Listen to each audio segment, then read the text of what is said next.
നമസ്കാരം. ഞാൻ നിങ്ങളുടെ സ്വന്തം ശരവൺ മഹേശ്വർ.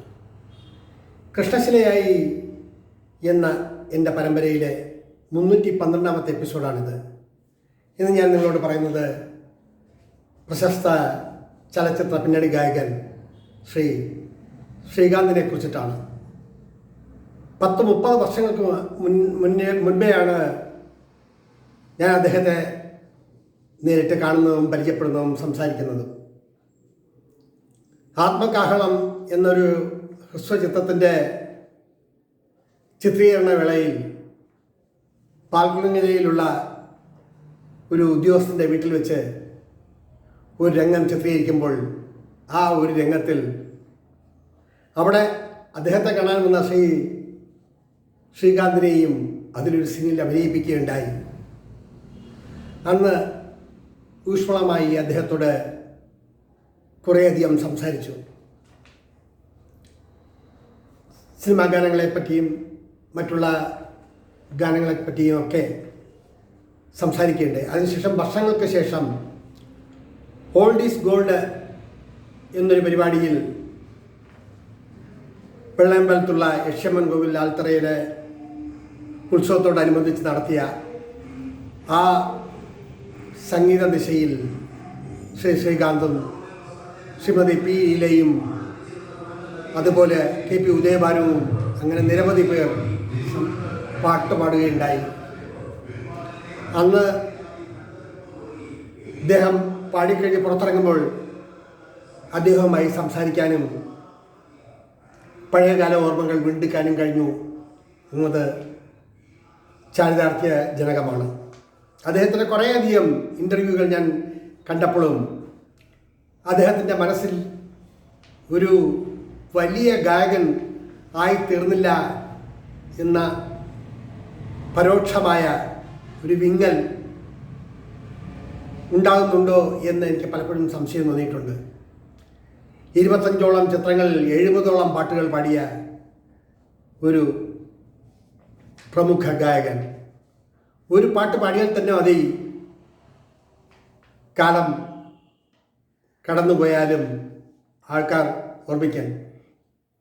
ഇതിഹാസങ്ങൾ ജനിക്കും മുമ്പേ, ഈശ്വരൻ ജനിക്കും മുമ്പേ, പ്രകൃതിയും കാലവും ഒരുമിച്ചു പാടി പ്രേമം ദിവ്യമാമോരനുരാഗം. ഈ ഒരൊറ്റ പാട്ട് മതി അദ്ദേഹം എന്ന ഗായകനെ എന്നും എന്നും കാലാതീതമായി ഓർമ്മിക്കാൻ. നിരവധി ഗാനങ്ങൾ അദ്ദേഹത്തിൻ്റെ ഒരു ഇൻ്റർവ്യൂവിൽ അദ്ദേഹം പറഞ്ഞത്, ഞാൻ കുറേയധികം പാട്ടുകൾ പാടി, എങ്കിലും ഔന്നത്യത്തിൽ എത്തിയോ എന്നൊരു സംശയം. ഒരു പാട്ട് പോലും പാടാതെ, ഒരു കോറസിന് പോലും പങ്കെടുക്കാൻ കഴിയാതെ എത്രയോ നല്ല ഗായകരും ഗായികമാരും അരങ്ങൊഴിഞ്ഞ് പോകുന്നു.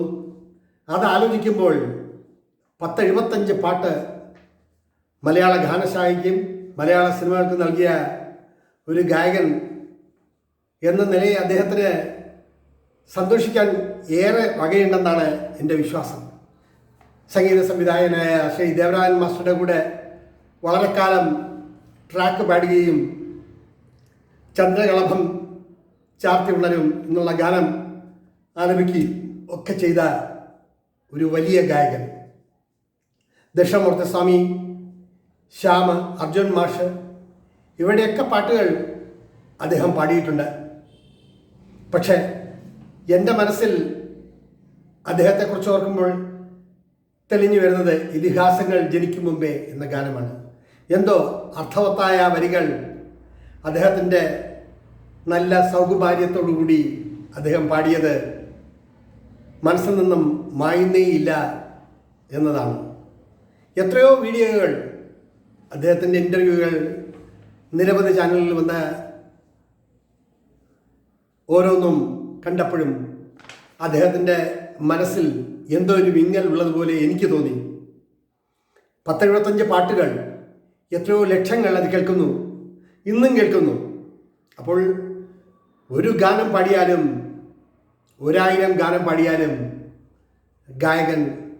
ഗായകൻ തന്നെയാണ്. അതിലുപരി അദ്ദേഹത്തിൻ്റെ വശ്യമായ പെരുമാറ്റം, അതാണ് എടുത്തു പറയേണ്ട ഒന്ന്. എത്രയോ പാട്ടുകൾ പാടിയിട്ടും ഒരു ഗായകൻ്റെ യാതൊരു ഭാവവുമില്ലാതെ നല്ല സ്വരശുദ്ധിയോടെ എത്രയോ ഗാനമേളകളിൽ അദ്ദേഹം പാടിയിരിക്കുന്നു.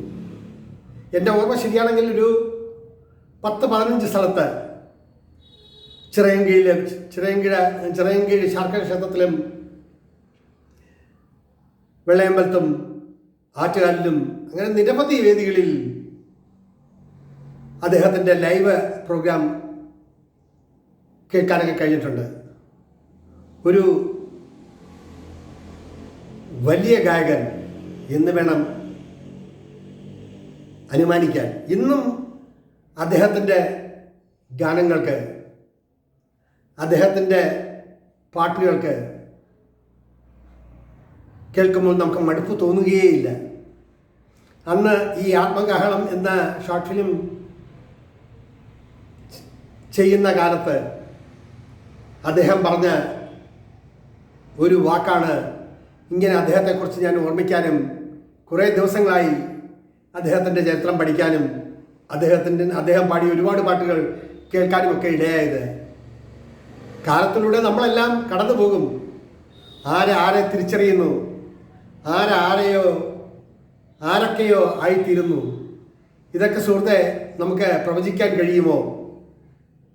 എന്ന് 10-30 വർഷങ്ങൾക്ക് മുമ്പ് അന്ന് അദ്ദേഹം പറഞ്ഞ ആ വാക്കുകളാണ് ഇന്ന് ഇങ്ങനൊരു വീഡിയോ നിങ്ങളുടെ മുൻപിൽ അവതരിപ്പിക്കാൻ ഇടയായത്. കാലം കടന്നു പോയിക്കൊണ്ടേയിരിക്കും, അതിനെ ആർക്കും തടയാനാവില്ല. പക്ഷേ തൻ്റെ നാഥധാരയിൽ ഒഴുകിയെത്തിയ ഒരുപാട് പാട്ടുകൾ, ആ പാട്ടുകൾക്ക് ഇന്നും നല്ല ഭാവവും നല്ല മികവുമാണ് എന്നതാണ് അത്ഭുതകരം. ഇനിയും അദ്ദേഹം ഒരുപാട് സിനിമകളിൽ പാടാൻ ഇടയുണ്ടാവട്ടെ. ഇനിയും ഒരുപാട് പാട്ടുകൾ ഗാനമേളകളിലും ഗാനമേള ട്രൂപ്പുകളിലും ഇവിടെ ശ്രവിക്കാൻ ഇടയുണ്ടാവട്ടെ എന്ന് കരുതി മലയാള സിനിമയുടെ ചരിത്രം, മലയാള ഗായകന്മാരുടെ ചരിത്രം ഇടുമ്പോൾ ശ്രീകാന്തിൻ്റെ പാട്ടുകൾ, ശ്രീകാന്തിൻ്റെ അനുഭവങ്ങൾ ഒന്നും മറക്കാവതല്ല എന്ന് വേണം പറയാൻ. ഏറിയ പങ്കും കൂടുതൽ ഗാനങ്ങളും ശ്രീ ദേവരാജൻ മാഷിൻ്റെ പാട്ടുകളാണ് അദ്ദേഹം പാടിയിട്ടുള്ളത്. അത് തന്നെ ദേവരാജൻ മാഷിൻ്റെ ഒരു പടത്തിലെങ്കിലും ഒരു പാട്ടെങ്കിലും പാടാൻ കഴിയുക എന്നത് ഒരു വലിയ ബഹുമതിയായിട്ട് വേണം കാണാൻ. കാരണം അദ്ദേഹത്തിൻ്റെ മനസ്സിൽ ഒരു ഗായകൻ പതിയണമെങ്കിൽ അത്രമാത്രം സ്വരശുദ്ധിയും ആലാപന സൗകുമാര്യവും ഗാനത്തെ പറ്റിയിട്ടുള്ള, ഗാനം എങ്ങനെ ആയിരിക്കണം എന്നതിനെ പറ്റിയുള്ള അവബോധവും ഒക്കെ ഉള്ള ഒരാളിന് മാത്രമേ ദേവരാജൻ മാഷിൻ്റെ പാട്ടുകൾ പാടാൻ കഴിയൂ. കാരണം അത്രമാത്രം അഗാധ ജ്ഞാനമുള്ള ഒരു സംഗീത സംവിധായകനാണ് ശ്രീ ദേവരാജൻ മാഷ്. മറ്റുള്ളവരാരും മോശക്കാരെന്നുള്ള അർത്ഥത്തിലല്ല പറഞ്ഞത്, പക്ഷേ അദ്ദേഹത്തിൻ്റെ ശിക്ഷണത്തിൽ ഒരുപാട് പാട്ടുകൾ പാടാൻ ശ്രീശാന്തിന് കഴിഞ്ഞു എന്നത് അദ്ദേഹത്തിൻ്റെ ഗായകനെ പുറം ലോകത്ത് എത്തിക്കാൻ കഴിഞ്ഞതിൽ ഒരു വലിയ പങ്ക് അദ്ദേഹം വഹിച്ചിട്ടുണ്ട്. അപ്പോൾ ഇന്ന് കാലം എത്ര കഴിഞ്ഞിട്ടും പുതുതലമുറ വന്നിട്ടും പുതിയ ഗായികമാരും ഒക്കെ വന്നെങ്കിലും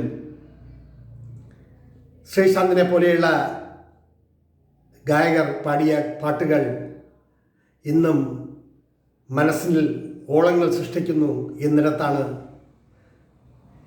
ശ്രീകാന്ത് എന്ന ഗായകൻ്റെ നിലനിൽപ്പ്, അല്ലെങ്കിൽ ശ്രീകാന്ത് എന്ന ഗായകൻ്റെ ഗാനങ്ങൾ. അദ്ദേഹത്തിന് ദീർഘായുസ്സും ആയുരാരോഗ്യവും നേർന്നുകൊണ്ട് ഇവിടെ ചുരുക്കട്ടെ എൻ്റെ വാക്കുകൾ. നന്ദി, നമസ്കാരം.